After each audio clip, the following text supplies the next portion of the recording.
Hello दोस्तों, आज की इस वीडियो में हम जानेंगे कि कुंडली कैसे देखा जाता है। कुंडली कैसे देखें, आप खुद से अपनी कुंडली को एनालाइज कैसे करें और कैसे जानें कि राजयोग है या फिर क्या आपकी कुंडली में अच्छाई और बुराई है, आपकी कुंडली में राजयोग है कि नहीं। सारी चीज़ें डिटेल में इस वीडियो में हम बात करने वाले हैं। और जैसा कि आप देख सकते हैं यहाँ पर आपको पूरी डिटेल में मैं समझाऊँगा कि कुंडली कैसा देखा जाता है। आपको किसी के पास जाने की कोई ज़रूरत नहीं है, आप अपनी कुंडली स्वयं ही देख सकते हैं अपने फ़ोन से। तो कुंडली कैसे देखना, इसमें आप चलिए चर्चा करते हैं। तो सबसे पहले आपको देखना है, आप जब भी कुंडली खोलिएगा तो आपको इस तरीके से दिखाई देगा चार्ट।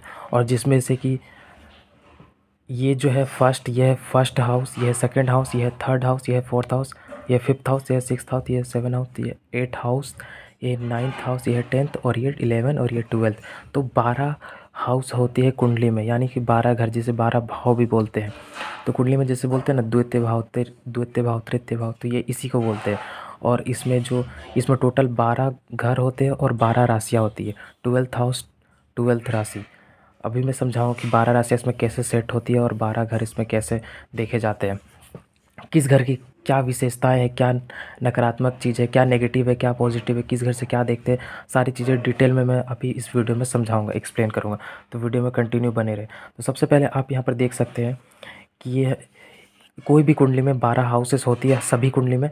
और यहाँ पर एक नंबर लिखा है, यानी कि मेष लग्न से ये कुंडली स्टार्ट हो रही है। यहाँ पर जो भी नंबर लिखे उस नंबर से जो राशि बनती है वो आपके लग्न हो जाएगा। तो जो नंबर से आपकी यहाँ पे जो नंबर हो उस राशि से ही आपकी कुंडली देखी जाती है, वही आपका लग्न हो गया। यहाँ पर जैसे 1 नंबर लिखा है तो 1 नंबर मेष राशि, तो मेष लग्न की ये कुंडली हो गई। कोई ज़रूरी नहीं कि यहाँ पर एक नंबर ही लिखी हो। अगर आप खोलेंगे तो आपको इसमें यहाँ पर 2 नंबर भी लिखा हुआ हो सकता है, 5 नंबर भी लिखा हो सकता है, 6 नंबर भी लिखा हो सकता है। यानी 6 नंबर से भी स्टार्ट हो सकता है, 7 नंबर से भी स्टार्ट हो सकता है। या राशि चेंज होती है, लेकिन ये जो घर है वो हमेशा वही रहते हैं। ये पहला घर है तो पहला घर ही रहेगा, दूसरा घर है तो दूसरा घर ही रहेगा। भले राशि चेंज हो सकती है लेकिन घर जो है, हाउस जो है, वो सेम ही रहेगा। तो सबसे पहले देखिए हमारे पास 12 राशियाँ होती है। पहले आप देख लीजिए 12 राशियाँ कौन कौन सी है। फर्स्ट में आता है मेष राशि। मेष राशि हमेशा नंबर 1 पे रहता है। 1 नंबर मेष राशि होता है, 2 नंबर वृष राशि होता है, 3 नंबर मिथुन राशि होता है, 4 नंबर कर्क राशि होता है, 5 नंबर सिंह राशि होता है, 6 नंबर कन्या राशि होता है, 7 नंबर तुला राशि होता है, और 8 नंबर वृश्चिक राशि होता है, 9 नंबर धनु राशि होता है, 10 नंबर मकर राशि, और 11 नंबर कुंभ राशि, 12 नंबर मीन राशि। ये 12 राशियाँ ही जो है वो इसमें जाके किस तरीके से फिट होंगे, किस तरीके से सेट होंगे, वो आपको बताता हूँ। और ये जितना भी यहाँ पे घर है, किस घर से क्या मतलब होता है, वो यहाँ पर पूरी डिटेल में लिखी हुई है। मैं आपको वो भी दिखाऊंगा। उससे पहले आपको ये जानना ज़रूरी है कि कौन सी राशि, जितनी भी राशि दिख रही है, इसकी जो इसका जो हेड है या फिर इसका जो स्वामी, वो कौन ग्रह होते हैं, कौन सी राशि के कौन ग्रह इसके मालिक होते हैं, किस ग्रह की कौन सी राशि होती है, ये मैं आपको बताऊंगा। उसको जानना बहुत ज़रूरी है, उसके बाद ही आप घर से देख सकते हैं। तो ये देखिए, सबसे पहले यहाँ पर हम देखते हैं। पहले मैं आपकी राशि और उसके स्वामी बता देता हूँ। जैसे कि सिंह राशि है, यहाँ पर सिंह राशि है, तो ये सिंह राशि किसका होता है? सूर्य का होता है। सिंह राशि सूर्य का। कर्क राशि चंद्रमा का, इसके चंद्रमा इसके स्वामी है। फिर मंगल का 2 राशि होता है, मेष वृष। गुरु का धनु मीन। बुध ग्रह का मिथुन और कन्या राशि होता है। शुक्र ग्रह का वृषभ तुला राशि होता है। शनि ग्रह का मकर और कुंभ राशि होता है। मतलब इधर से जितने ग्रह है ये सब सबके 2-2 राशि है। सिर्फ 2 जो ग्रह है वो उसके सिर्फ 1-1 राशि होते हैं। सूर्य की एक ही राशि होती है और चंद्रमा की एक ही राशि होती है। उसके बाद आपको यहाँ दिखाना है एक चीज़। हाँ, सबसे बड़ी जानने वाली बात यहाँ पर यह है कि कौन से ग्रह आपस में मित्र है और कौन से ग्रह आपस में शत्रु, ये आपको जानना बहुत ज़रूरी है, तभी आप इससे अच्छे से गणना कर पाओगे। तो यहाँ पर 2 ग्रह की 2 ग्रह के जो आप ग्रुप समझ सकते हो होती है, ठीक है। उसमें से जो पहला होता है, एक होता है नेगेटिव प्लैनेट और एक होता है पॉजिटिव प्लैनेट। एक नकारात्मक ग्रह होता है और एक सकारात्मक ग्रह होता है। नकारात्मक ग्रह जो आपको, जिसका नेचर में ही नेगेटिविटी है, ज़्यादातर नेगेटिव चीज़ भरी हो, वो नेगेटिव ग्रह हो जाता है। और जो पॉजिटिव है वो पॉजिटिव ग्रह होती है।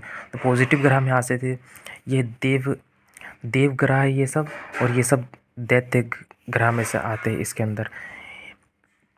यहाँ पर पॉजिटिव ग्रह में से आप एक समझ सकते हैं, सूर्य है, इनकी एक ग्रुप है सूर्य मंगल गुरु, और चंद्र की एक ग्रुप है शनि शुक्र राहु केतु और बुध भी एक ग्रह के ग्रुप है। इसमें से जो बुध है, बुध का ये लोग से भी बनता है, इससे भी बनता है। मतलब बुध जो है वो सम है, वो न्यूट्रल है, इधर इधर भी सेम है, इधर भी सेम है, और बाकी इधर ये इसके एंटी है तो ये इसके एंटी है। आप यहाँ पर ध्यान से देख सकते हो, शनि ग्रह सूर्य का एंटी है, फिर राहु केतु भी ये सब का एंटी है, और ये इसका एंटी है।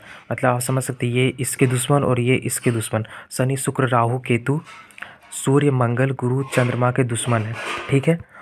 और वही चंद्र गुरु मंगल और सूर्य के दुश्मन शनि शुक्र राहु केतु होते हैं। तो यहाँ पर टोटल जो ग्रह होते हैं वो भी 9 होते हैं। एक होता है सूर्य, दूसरा मंगल, तीसरा गुरु, फिर चौथा चंद्रमा, फिर पांचवा शनि, छठा शुक्र, सातवां राहु, उसके बाद केतु और लास्ट में बुध। तो ये आप देख सकते हैं, ये जो राहु और केतु है ये नेगेटिव प्लैनेट है, ये विशेषकर नेगेटिव प्लैनेट है। और क्रूर ग्रह जो होते हैं जिसका स्वभावता में क्रूरता होता है वो होता है सूर्य, मंगल, शनि और राहु केतु, ये सब क्रूर ग्रह में भी आते हैं। इसके अलावा आपको कुंडली मैंने जो आपको यहाँ पर जो घर बताया, जैसे कि एक फर्स्ट हाउस है, सेकंड हाउस है, किस हाउस से क्या है, किस हाउस जो है वो कौन सा हाउस शुभ है, कौन सा हाउस अशुभ है, कौन नेगेटिव हाउस है और कौन पॉजिटिव हाउस है, उससे आप यहाँ पर देख सकते हैं। जैसे कि शुभ भाव यानी शुभ घर, हाउस भाव यानी घर का ही बात हो रहा है, तो शुभ भाव जो हमेशा होता है वो 1, 5 और 9, यानी कि पहला भाव, पांचवा भाव और 9वां भाव हमेशा शुभ होते हैं। ये पहला भाव, पांचवा भाव और 9वां भाव, ये जो त्रिकोण के भाव हैं ये हमेशा शुभ ही होते हैं। सम भाव जैसे कि न्यूट्रल, वो है सेकेंड, और यहाँ पर फोर्थ बता रहा है, सेकेंड, फोर्थ और 10th, सेकेंड, फोर्थ, 10th, ये हमेशा न्यूट्रल रहता, ना अच्छा ना बुरा। इस पर जैसा ग्रह बैठेंगे वैसा फल देगा। अशुभ भाव हमेशा जो हमेशा अशुभ होता है, जो हमेशा अशुभ होता है 6, 8, 12, यानी कि छठा भाव, 8वां भाव और 12वां भाव, ये हमेशा अशुभ होता है। तो ये सब चीज़ें जानने के बाद अब आप आ जाइए इसमें। अब आपको इसमें मैं डिटेल से समझाऊंगा कि कैसे इसमें सारी चीज़ें फिट होती हैं। और ये पार्ट 1 में फिर से बता दे रहा हूँ, ये कुंडली कैसे देखेगा पार्ट 1 है। इसके बाद और सारी भी वीडियो आएंगी जो आपको कंटिन्यूस इसकी सीरीज़ आएगी जो आपको देखने पड़ेगी, तब आप इसे डिटेल से अच्छे से समझ सकते हो। तो जो पहला भाव किस चीज़ के लिए देखा जाता है, पहला भाव से हम क्या देखते हैं, तो देखिए पहला भाव से हम देखते हैं यहाँ पर व्यक्ति को स्वयं देखता है, यानी उसका व्यक्तित्व, स्वभाव, नेचर, उसका हेल्थ कैसा रहेगा, शरीर कैसा रहेगा, आप खुद को देख सकते हो। यानी फर्स्ट हाउस से आप खुद हो, ये आप खुद हो, आपका शरीर कैसा होगा, आपका रंग रूप कैसा होगा, आपका स्वभाव कैसा होगा, आपका नेचर कैसा होगा, आप कितने लंबे होंगे, कितने नाटे होंगे, गोरे काले जो भी होंगे, ये सारी चीज़ें फर्स्ट हाउस से देखें। तो आप कुंडली देख के सारी चीज़ें पता कर सकते हो कुंडली में डिटेल से। तो फर्स्ट हाउस से ये सारी चीज़ें देखी जाती है। सेकेंड हाउस, इससे क्या देखा जाता है, सेकेंड हाउस से देखा जाता है धन, परिवार, वाणी, भोजन और शिक्षा। यानी कि आपकी जो डेली इनकम है, रोज़मर्रा की जो कमाई है, वो सेकंड हाउस से देखा जाता है। अगर आपको किसी के रोज़मर्रा की कमाई में दिक्कतें आ रही है तो आप उसके कुंडली के सेकंड हाउस देखोगे, सेकंड हाउस। और इसके अलावा परिवार भी आप देख सकते हैं, फैमिली भी देख सकते हैं, वाणी, आप किस तरीक़ा से बोलते हैं, आपकी वाणी शुद्ध है या प्रभावशाली या दूषित है, ये भी आप सेकंड हाउस से देख सकते हो। उसके बाद भोजन आपको किस तरीके से मिलेगा, वो भी सेकंड हाउस से देखा जाता है। शिक्षा, एक जनरल जो स्टडी होती है, जनरल जो लोग सब बेसिक स्टडी जो होती है वो सेकंड हाउस से ही देखी जाती है। इसके बाद आ जाते हैं हम थर्ड हाउस से। थर्ड हाउस से क्या देखा जाता है, थर्ड हाउस से देखा जाता है साहस, छोटे भाई बहन, आपसे जो छोटे भाई या बहन है उसको थर्ड हाउस से देखा जाता है। संचार, शौक, छोटी यात्राएं, यानी आपका पैशन, आपका इंटरेस्ट किस में है, वो भी आपका थर्ड हाउस से देखा जाता है। किसी का पैशन पता करना है तो थर्ड हाउस से आप देख सकते हैं।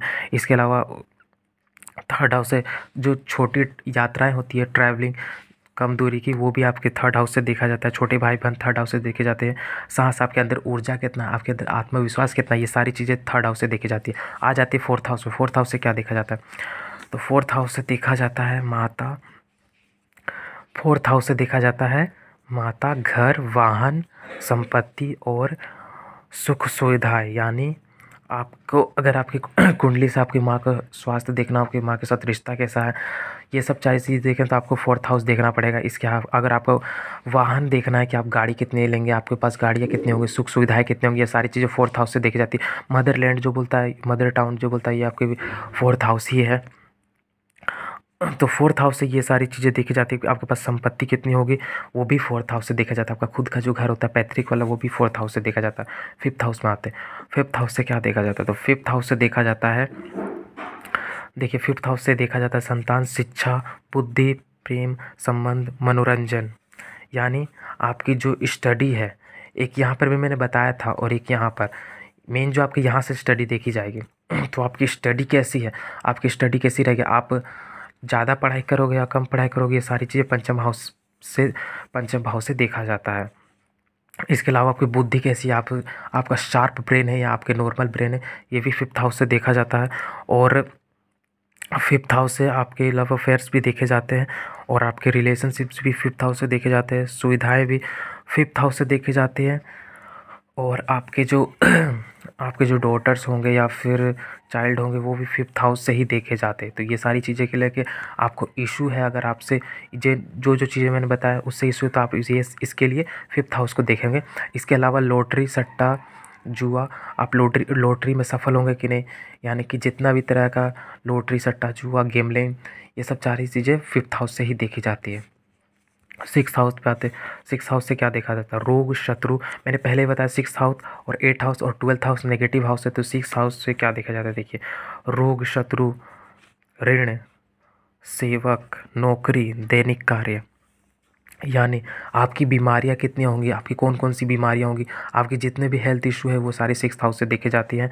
इसके अलावा आपके दुश्मन कितने होंगे, शत्रु कितने होंगे, ऋण यानी कर्ज, कर्ज कितने होंगे, कर्ज में आप कितने फंसे रहेंगे, कर्ज से रिलेटेड जो भी प्रॉब्लम सब सिक्स हाउस से देखे जाते हैं। अगर आप नौकरी करते हैं तो उसके लिए भी सिक्स हाउस ही देखे जाएंगे। कॉम्पिटिटिव एग्जाम देते हैं तो उसके लिए भी सिक्स हाउस से ही देखते हैं कि आप कॉम्पिटिटिव एग्जाम में अच्छा कर पाएंगे या नहीं, वो सारी चीज़ें सिक्स हाउस से ही देखी जाती है।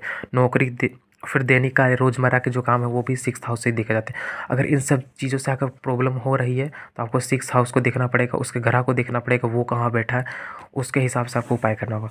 सेवन्थ हाउस पर, सेवन्थ हाउस से आप देख सकते हैं पार्टनरशिप, विवाह और व्यापार, साझेदारी, सार्वजनिक जीवन।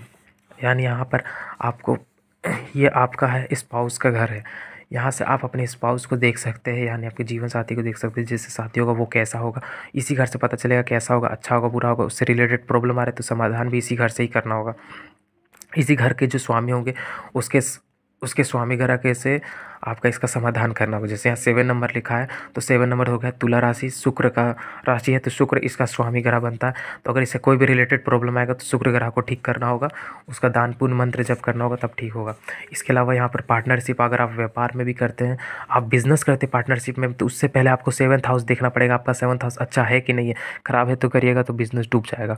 इसके अलावा जो सेवन्थ हाउस है वो व्यापार, साझेदारी बोले ना, सार्वजनिक कार्य, यानी जितने वेलफेयर के काम अगर दान धर्म पूर्ण करने चाहते हैं तो सेवन्थ हाउस से आपको देखना पड़ेगा। इसके बाद आ जाते हैं एट हाउस। मैंने पहले बताया एट हाउस नेगेटिव हाउस है, तो एट हाउस से क्या देखा जाता है, देखिए एट हाउस, ये रहा एट हाउस, आयु, मृत्यु, गुप्त बातें, रिसर्च, रहस्य। ये जो एट हाउस है ना, ये एट हाउस एक तरफ से गोपनीय हाउस है, मतलब ऐसी चीज़ें जो गोपनीय रहती है, जो सीक्रेट चीज़ें हैं आपकी सारी, वो एट हाउस ही बताएगा। आपका मृत्यु कब होगा वो भी एट हाउस ही बताता है, आपकी आयु कितनी रहेगी एट हाउस ही बताता है। और जितनी भी गुप्त बातें होते हैं जैसे सीआईडी होते हैं, फिर कोई भी इस तरीक़ा का वर्क जो करता है, जो गोपनीय रख के करता है, तो उसका एट हाउस से ही देखा जाता है।